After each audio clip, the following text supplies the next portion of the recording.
Alitan sa West Philippine Sea ay nagmula sa pagkapatong-patong na pag-aangkin ng teritoryo at maritime jurisdiction ng bansa sa pag-angkin ng iba pang mga bansa. Ang pag-angkin ng Pilipinas as rightful owner ay from geopolitical factors. At ang rason kung bakit ito pinag-agawan dahil ito'y mayaman sa langis at sa gas. At sa pagkangayon ay grabe ang tensyon na nangyari sa West Philippine Sea dahil nakisawsaw na itong US. Nangyari ito dahil napaka-weakling ng ating presidente na si BBM. Pagkatapos mabudol ang sambayanang Pilipino ay nagpakatuta na ito sa US for their self-interest. And there was a sudden change from his pronouncement. China starts building an island on West Philippine Sea that was year 2013 under Pinoy administration. So lumalabas dito na ang mga dilawan ay pabida-bida lamang ang ginagawa nila. Pabida-bida ngayon, nasa kanila pala nag-umpisa ang escalation o hindi nila ipinagtanggol. At itong si Lenlen ay dating ginagawa niya ito ang pagiging traidor sa administrasyong Duterte before. Kaya dapat itong managot si Lenlen, itong mga dilawan na naging tuta ng US. And then later on, isinisi nila ito kay Duterte. At isa na dito si Trililing na pailang ulit na bumabalik-balik sa China. At nung tinanong ni Enrile, ayaw niyang sagutin ito. Nag-walk out sa Senado dahil nagpapapatuta ang mga dilawan sa US. At isa na itong naguguyo, si Adiktador. Ito ay kapalit ng kayamanan ng mga Marcoses na hawak ngayon ng US. And recently lang ay nagpahayag ang isang former Singaporean on tensions na nangyari sa South China Sea and expresses for no support, felt obligations to support Philippines. So, nagpapahayag sila na wala silang obligasyon to support the Philippines against China. So, wala na talagang kakampi ang Pilipinas dito sa laban ng China.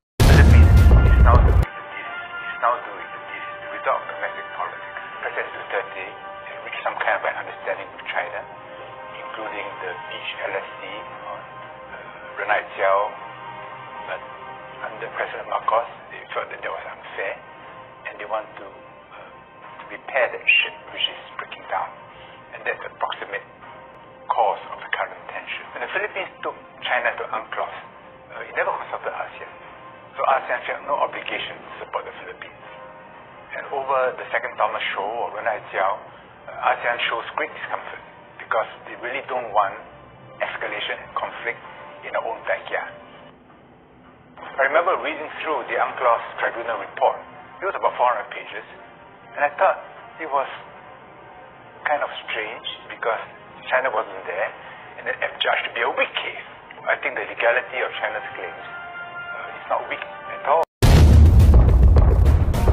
So ano na ang mangyayari sa ating bansa, mga ka-Pilipinas dyan? And ayon naman sa pahayag ni Professor Clarita na si Adiktadura is in a right move daw. Hello! And he is brilliant and amazing president daw. You know what? Napaka-amazing din nitong si Professor Clarita with her sudden pronouncement. Money changed everything talaga. And the roots of evil. Ano kaya nakain ni Tanda? Bakit all of a sudden ay naging amazing na raw itong si weakling BBM? Samantalang siya ang nag-expose. Nasangkot si Martin Araneta sa smuggling. Ang kapatid ni Lisa Marcos. This old lady has no integrity. She lost the respect of the Filipino. But sorry to tell you, madam, hindi namin kailangan ang isang presidente na very kind lang. We need a president that he can deliver or who can deliver his promise. At yun ay nakikita namin sa dating Pangulo na si Rodrigo Roa Duterte. Then help build a better Philippines. Di ba tama yun? Alright. Guys, the president really amazed me. No? He's a very consensual leader. We were talking about ROTC, face-to-face classes. Iikot siya sa mga cabinet, tapos magtatanong siya, kami ano ba yung damdamin niyo dyan? Highly consensual. And, he's very intelligent. Alam mo ba, he was talking about blockchain technology. Parang ilang piraso lang kami naiintindihan. Hindi ba minimenon natin siya na gano'n? Pero, wag niyo siyang minosin. In fact, dapat nga may access kayo sa cabinet meeting para makita niyo kung gaano siya katalino. And ano siya, ang ganda ng sense of humor niya. Madalas tawanan lang kami sa cabinet meeting. Yeah. It's a very good sense of humor and he's very kind.